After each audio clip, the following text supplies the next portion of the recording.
ন্যায়ৰ যুঁজখন চলি আছে ন, মই চলাই থাকিব লাগিব, মই যুঁজি থাকিব লাগিব। সেইকাৰণে অসমবাসীসমূহ অসমবাসী ৰাইজৰ মই সহায় সহযোগিতা মোৰ লগত, মই সেইখিনি শক্তি মই তেওঁলোকৰ পৰা বিচাৰিছোঁ। কাৰণ সেই যুঁজখন চলাবই লাগিব আৰু ন্যায় আমি পাবই লাগিব। যদি জুবিনৰ কাৰণে ন্যায় নহয় অসমত, তেতিয়াহ'লে আৰু কোনে ন্যায় পাব? কমপ্লিট জেৰা হৈ নাযায় তেতিয়ালৈকে আচলতে আমি জনাব নাপায় লিগেলিও, গতিকে মই সেইটোও জনাব পৰা নাই। আৰু মুঠতে ভালকৈ কামখিনি চলি আছে, সময় লাগিছে। মোৰো এতিয়া দৈনন্দিন জীৱনত মানে এনেকুৱা এটা হেৰি হৈছে যে মই এইফালে শ্বুটিঙো চলি আছে, ইয়াৰ মাজত মই দিনটো কোৰ্টতো আহিব লাগে। এতিয়া কাইলৈ মোৰ ডেট এটা আছিল, সেইটো পষ্টপন কৰি মই আকৌ কাইলৈ কোৰ্ট আকৌ আহিম। কাইলৈ আহিম, আজিও এতিয়া মই ইয়াৰ পৰা গৈ শ্বুটিং কৰিম, তাৰপৰা আকৌ কাইলৈ ৰাতিপুৱাই কোৰ্ট আহিম। গতিকে এনেকৈ চলি থাকিব কেইদিনমান। কাৰণ মোৰ যিটো লাগিছে, তেওঁলোকে যিটো ধৰণে মোক প্ৰচিকিউশ্যনৰ যিখিনি বস্তু তেওঁলোকে মোক সুধি সুধি গৈ আছে, তাৰ তালিকাখন বৰ দীঘলীয়া। গতিকে জেৰাটো দীঘলীয়া হৈছে আৰু দীঘলীয়া হওক, কিন্তু নিয়াৰিকৈ হওক, সেইটোৱে কামনা কৰিছোঁ। বাকী মোৰ পিনৰ পৰা এফৰ্টছ আছে আৰু আপোনালোককো ধন্যবাদ জনাইছোঁ। আপোনালোকে ইমান কষ্টকৈ ৰাতিপুৱাৰ পৰা ৰাইজক কথাখিনি জনাবলৈ ৰৈ আছে, মই দেখিছোঁ। গতিকে এভৰিডে যিখিনি হয় মই আপোনালোকক ক্ৰমান্বয়ে জনাই গৈ থাকিম। কিছু ভিডিঅ' দেখুওৱা হ'ল আমাক, মই চালোঁ ভিডিঅ'বিলাক। মানে প্ৰয়োজনীয় যিখিনি ভিডিঅ' তেওঁলোকে মোক দেখুৱাই গৈছে, সেই ভিডিঅ'বিলাকৰ বিষয়ে যি ক'বলগীয়া আছিল মই ক'লোঁ। সেয়া মই আজি ডিছক্ল'জ নকৰোঁ, কেৱল ব্যক্তিগতভাৱেহে মই কথাখিনি ক'ব পাৰোঁ। গতিকে কৈছোঁ যে বন্ধু হিচাপে সেই ভিডিঅ'সমূহ চাই বৰ দুখিত হ'লোঁ, অন্তৰত অলপ কষ্ট পালোঁ।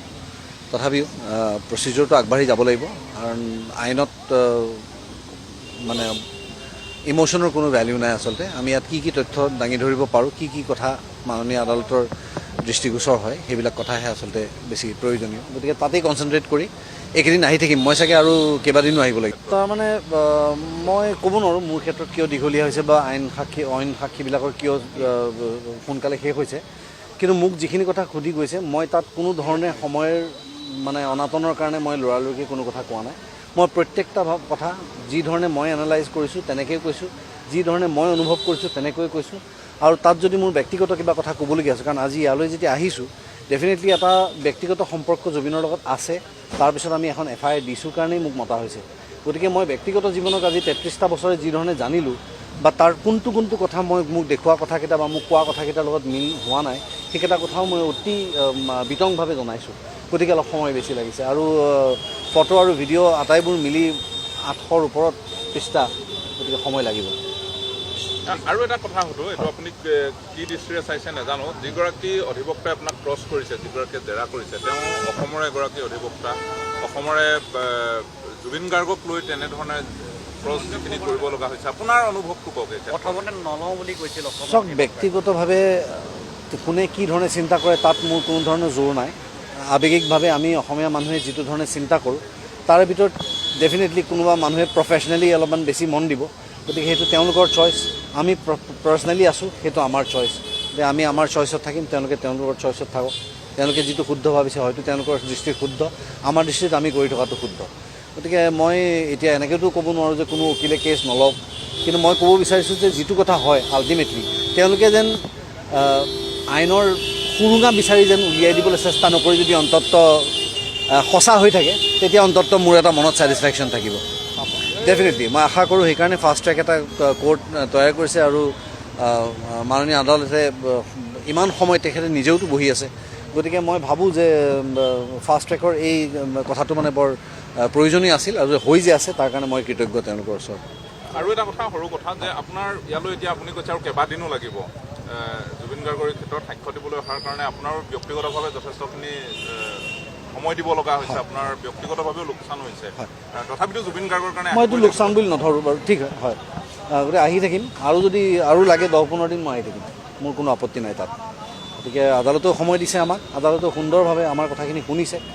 তো এনেকুৱা ধৰণে যদি আমি আমাৰ কৰণীয়খিনি যদি কৰাৰ সুবিধা পাওঁ, মই ভাবোঁ আমি নিশ্চয় কৰিব লাগে। কেইটামান ছেকেণ্ডৰ ভিতৰত সেই ছবিখন মচি দিয়া হ'ল, কি ক'ব? অসমৰ সাংস্কৃতিক জগতখনৰ আটাইতকৈ উজ্জ্বল ফুটাটো, আটাইতকৈ উজ্জ্বল নক্ষত্ৰটো আমাৰ হিয়াৰ আমঠু জুবিন দাই ইমান কম সময়তে আজি 40,000তকৈ অধিক গীতেৰে আমাৰ অসমৰ সাংস্কৃতিক জগতৰ ভঁৰালখন চহকী কৰি থৈ গৈছে। আজি জাপানৰ প্ৰধানমন্ত্ৰী আহিব, খুব ভাল কথা। জাপানৰ প্ৰধানমন্ত্ৰী নহয়, আমেৰিকাৰ ৰাষ্ট্ৰপতিও আহক। আমি অসমীয়া জাতিয়ে সকলোকে আপ্যায়ন কৰোঁ, আতিথ্যৰে আমি সকলোকে আঁকোৱালি ল'বলৈ বিচাৰোঁ। কিন্তু জাপানৰ প্ৰধানমন্ত্ৰী অহাৰ অজুহাতত যদি আমাৰ হিয়াৰ আমঠু, আমাৰ প্ৰাণৰ স্পন্দন জুবিন দাৰ ফটোখন মোহাৰি দিয়া হয়, তেনেহ'লে আমাৰ তাতে আপত্তি আছে আৰু আমাৰ তাতে ক'বলগীয়া আছে। আৰু এনেধৰণৰ কাৰ্যক আমি অসম জাতীয়তাবাদী যুৱ ছাত্ৰ পৰিষদে আমি তীব্ৰ আকাৰে গৰিহণা দিছোঁ। এটা কথা স্পষ্ট কৰি দিবলৈ বিচাৰিছোঁ, মুখ্যমন্ত্ৰী বহুত আহিল বহুত গ'ল, চৰকাৰ বহুত আহিল বহুত গ'ল, প্ৰধানমন্ত্ৰীও বহুত হ'ল বহুত আহিল, কিন্তু জুবিন দাৰ দৰে না কোনোবা আহিছিল অসমত, না কোনোবা আহিব। আহি থাকিবলগীয়া 200 বছৰ আমি জুবিন দাৰ দৰে মানুহ আমি অসমত নাপাওঁ। জুবিন দা একক আৰু অনন্য। আজি হনুমানে যেনেকৈ বুকুখন ফালি দিওঁতে ৰাম আৰু সীতাৰ ফটো তেখেতৰ বুকুৰ মাজত পাইছিল, প্ৰতিজন স্বাভিমানী অসমীয়াৰ যদি বুকুখন ফালি দিয়া হয়, তেনেহ'লে জুবিন দাৰ ফটো এই বুকুৰ মাজত পাব। এই ছবিখন ইয়াতে মুচি দি পেলাই কি প্ৰমাণ কৰিব বিচাৰিছে চৰকাৰে? এই ছবিখন ইয়াৰ পৰাহে মুচি দিব পাৰিব। প্ৰতিজন অসমীয়াৰ মনত যিখন ছবি আছে জুবিনাৰ, সেই ফটোখন মুচি দিব পাৰিব নেকি মনৰ পৰা? কেতিয়াও নোৱাৰে। চাওক, উন্নয়ন কৰিলে আমি বেয়া নাপাওঁ। চৰকাৰে উন্নয়ন কৰিছে, উন্নয়নৰ নামত জুবিন দা কায়িকভাৱে নোহোৱা হোৱাৰ পাছত 4 বা 5খন ফ্লাইঅভাৰ হ'ল। ফ্লাইঅভাৰ, এখন ফ্লাইঅভাৰৰ নাম জানো জুবিন দাৰ নামেৰে নামকৰণ হ'ল। ফ্লাইঅভাৰৰ তলৰ প'ষ্টবোৰত চৰকাৰী পক্ষই এখন জুবিন দাৰ ফটো আঁকিলেনে? কেতিয়াও অঁকা নাই, আমি দেখা নাই। এতিয়া ভোটৰ ওপৰত দানা পোৱাৰ দি জুবিন প্ৰেমীসকলে, জুবিন অনুৰাগীসকলে, জুবিন দাক ভাল পোৱা মানুহসকলে এই যে ছবিবোৰ আঁকিছিল জুবিন দা কায়িকভাৱে নোহোৱা হোৱাৰ সময়ত, এই ছবিসমূহে মুচি দিয়া আমাৰ পৰিলক্ষিত হৈছে।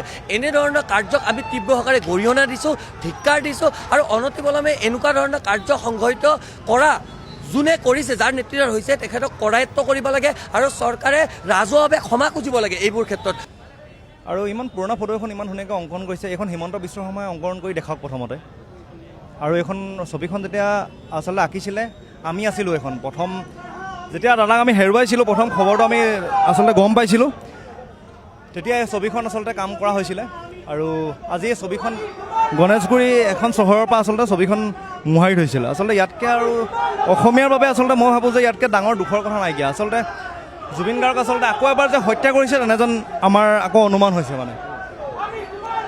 গতিকে এতিয়া গোটেই ৰাইজ লাগিছে। আৰু অসমত আচলতে এই ফটোখন থাকিলে আচলতে ক'ৰবাত কি অতিথি আহিব আমি নাজানো, আহক। অসমত বহুত ডাঙৰ ডাঙৰ মানুহ আহক আচলতে, কিন্তু এই ছবিখন থাকিলে আচলতে হয় কি, প্ৰব্লেমটো হয় কি? একদম ডাইৰেক্টলি আমি চৰকাৰলৈ আহ্বান জনাইছোঁ, ফটোখনৰ আপোনালোকে ফটোখনে কৰিলে কি? আৰু তাতো লিখা আছিলে যে সামাজিক এজন, জুবিন গাৰ্গটো সমাজৰ মানুহ আছিলে নহয় জানো? তো গতিকে ফটোখন আকৌ ধুনীয়াকৈ আজি গোটেইখিনি লাগিছে, অংকন কৰক যাতে। আৰু ফটোবোৰ আচলতে মোহাৰি নেপেলাব। আচলতে আমাৰ অসমীয়াৰ আচলতে হিয়াৰ আমঠু হয়, আমাৰ এটা নক্ষত্ৰ হয়। আমাৰ জুবিন গাৰ্গ বুলি ক'লে মানে বেলেগে আমি নকওঁ আৰু কি হয়, আচলতে আমাৰ অসমীয়াত আকৌ বাৰে বাৰে আঘাত নিদিব। আচলতে এতিয়ালৈকে জাষ্টিছ ফৰ জুবিন গাৰ্গ চিঞৰি আছে, আচলতে জাষ্টিছ দিবই পৰা নাই আজিলৈকে। মই অকণমান এগৰাকী যুৱক আছে, হাতত এখন প্লে কাৰ্ড লৈ পেলাই জুবিন সত্তাটোক কিয় ভয় তোমালোকৰ বুলি প্ৰশ্ন কৰিছে। উত্তৰটো মই সেইটোৱে সুধিব বিচাৰিছোঁ। জুবিন সত্তাটোক লৈ তুমি যিখন প্লে কাৰ্ডত লিখা আছে জুবিন সত্তাটোক লৈ ভয় কিয়, তাৰ উত্তৰটো লাগে। কিহৰ বাবে ভয় এখন ছবিৰ বাবে? আমাৰ সেইটোৱে প্ৰশ্ন। এবাৰ নহয়, দুবাৰ নহয়, বাৰম্বাৰকৈ জুবিন গাৰ্গৰ প্ৰতি, আমাৰ প্ৰাণৰ শিল্পী জুবিন গাৰ্গৰ প্ৰতি সেই 19 ছেপ্টেম্বৰ দিনটো আমাৰ মনত আছে। সেই 19 ছেপ্টেম্বৰ দিনৰ পৰা আজিলৈকে প্ৰত্যেকবাৰ এবাৰ নহয়, দুবাৰ নহয়, বাৰম্বাৰ তেওঁলোকে অৱহেলা কৰা দেখিবলৈ পাইছোঁ। আৰু তেওঁলোকৰ এই এখন প্ৰতিচ্ছবি মাত্ৰ, সেই এখন প্ৰতিচ্ছবি মুচিবলৈ তেওঁলোকৰ ইমান দৃষ্টতা, ইমান সাহস কৰবা তেওঁলোকে পালে? এই ৰাজপথ, এই দেৱালখন আমাৰ ৰাজহুৱা সম্পত্তি, এয়া কোনো হিমন্ত বিশ্ব শৰ্মাৰ, ৰিণিকী শৰ্মাৰ সম্পত্তি নহয়। আৰু প্ৰাণৰ শিল্পী জুবিন গাৰ্গৰ ছবি মুচিবলৈ ইমান সাহস তেওঁলোক কৰবা পালে? আমাৰ প্ৰশ্ন এইটোৱে, কাৰ নিৰ্দেশত তেওঁলোকে এই কাম কৰিবলৈ বাধ্য হ'ল? ধন্যবাদ।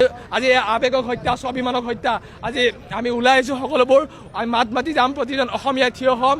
জুবিন মাৰ্চেল বৰুৱাক কোন হয় চিনি নাপাওঁ বুলি কৈছে, আঁকি দিছে, আমাৰ পইচা নাই, কিবা নাই, এইবিলাক এজন ইমান ডাঙৰ ব্যক্তি এজনে এনেকুৱা তুলনীয়া মন্তব্য দিলে নহয়। এইবিলাক মানে ইমান ডাঙৰ এজন হাই পষ্টত থকাৰ পিছত যদি এনেকুৱা ফটুৱা কিছুমান মন্তব্য দিয়া নহয়, মানে একদম একচেপ্ট কৰা নহয়। গতিকে ইয়াৰে বিধায়ক ক'ত? এই গণেশগুৰি সমষ্টিত এই সমষ্টিটোৰ বিধায়কজন ক'ত? কোনে এলাও কৰিলে এইটো মুচিবৰ কাৰণে? যোনে মুচিছে আমি তেওঁক ধৰি ৰাস্তাত কোবাম নেকি? যদি কোবাওঁ তেতিয়া আমাক পুলিচে এৰেষ্ট কৰিব। তেতিয়াহ'লে যোনে মুচিছে তেওঁলোকৰ মতে একশ্যন কিয় নলয়? সাহস ক'ত পালে? কোনে সাহস দিছে? তো তো সেনেকুৱা কিছুমান ষ্টেপ ল'ব লাগে। এতিয়া আমি যদি ক'বলৈ আহোঁ আজি আমাক এৰেষ্ট কৰিব, কিন্তু তেওঁলোকে যেতিয়া মুচিছে তেওঁলোকক এৰেষ্ট কৰিব সাহস নাই, কাৰণ কি তেওঁলোকৰ পিছফালে চৰকাৰ আছে। আজি অসম আৰক্ষীয়ে তেওঁ সকিয়নি দিছে মাৰ্চেল বৰুৱাক যে মাৰ্চেল বৰুৱা আহিব নালাগে, আমি আইনী ব্যৱস্থা ল'ম। কিয় ভয় খাইছে? আজি অসম আৰক্ষী আই মাতৃৰ সন্তান নহয় নেকি? আজি অসম আৰক্ষী কাৰ আণ্ডাৰত কাম কৰি আছে? অসম আৰক্ষীৰ মন নাযায় নেকি জুবিনৰ প্ৰতি ভাল পোৱা দেখাবৰ কাৰণে? অসম আৰক্ষী কি আই মাতৃৰ জুবিনৰ স্বাভিমান নাই নেকি? অসম আৰক্ষীৰ হৃদয়ত বুকুত কিমান মুচিব এনেকুৱা ফটো? আমি হাজাৰ বাৰ ৰাখিম, এনেকুৱা হাজাৰ হাজাৰ অসমীয়া, লাখ লাখ অসমীয়া ওলাই আহিব। প্ৰতিজন উজনি অসম, নামনি অসম, আজি মধ্য অসম, সকলো অসমীয়া ওলাই আহিব। গতিকে এনেকুৱা মচি থাকক, আমি ওলাই আহিম। চৰকাৰ আজি আছে, কালিতো উখলি যাবই। গতিকে সকিয়নি দিছোঁ চৰকাৰক, স্পষ্ট সকিয়নি। চৰকাৰ আপোনালোক হুঁচিয়াৰ হওক, এনেকুৱা নৱপ্ৰজন্ম সকলোবোৰ ওলাই আহিব। গতিকে আপোনালোক হুঁচিয়াৰ হওক। আজি আমি আহিছোঁ, কালি পৰহিলৈ আজি আকৌ আহিম। আমি কলেজৰ সন্মুখত কৰিম, ইউনিভাৰ্চিটিৰ সন্মুখত কৰিম। গতিকে সেয়া সকিয়নি, ইয়াৰ পৰা সকিয়নি। জয় জুবিন দা, জয় আই অসম, জয় বি বৰুৱা। আমি কেতিয়াও হাৰি নাযাওঁ, সদায় তৰ্পি হ'লে জুবিন গাৰ্গৰ ন্যায় ল'মে। যেনেকৈ কি নহওক ৰাজপথত, ৰাস্তাত নামি নহয় বোলে সাগৰত ডুবি হ'লেও আমি জুবিন গাৰ্গৰ ন্যায় ল'ম। চিধা কথা, কেতিয়াও নামানো। আপুনি মানিব? আপুনি মানিব? আমি কেতিয়াও নামানো। জয় জুবিন দা। মৰি যাম, মৰি যাম, মৰি যাম, সন্তানক কৈ যাম, মৰি গ'লেও সন্তানক কৈ যাম যে জুবিন গাৰ্গৰ ন্যায় আমি নোৱাৰিলেও তহঁতে হ'লেও ল'বি। মৰি হ'লেও ল'বি, তেজ দিব লাগে, গল কাটি দিব লাগে, তথাপিও জুবিন দা ন্যায় ল'বি। এয়া চিধা কথা। জয় জুবিন দা। নাই, মাৰ্চেল বৰুৱালৈ ফোন কৰিছে যে তুমি নাআঁকিবা ছবিখন, 3 তাৰিখলৈ নাআঁকিবা। আৰু ইয়াৰ আগতে কৈছে যে গোটেই গুৱাহাটীখন সুন্দৰ কৰা হ'ব। আমি এখন সৰ্বাংগীন সুন্দৰ উন্নত এখন গুৱাহাটী বিচাৰোঁ।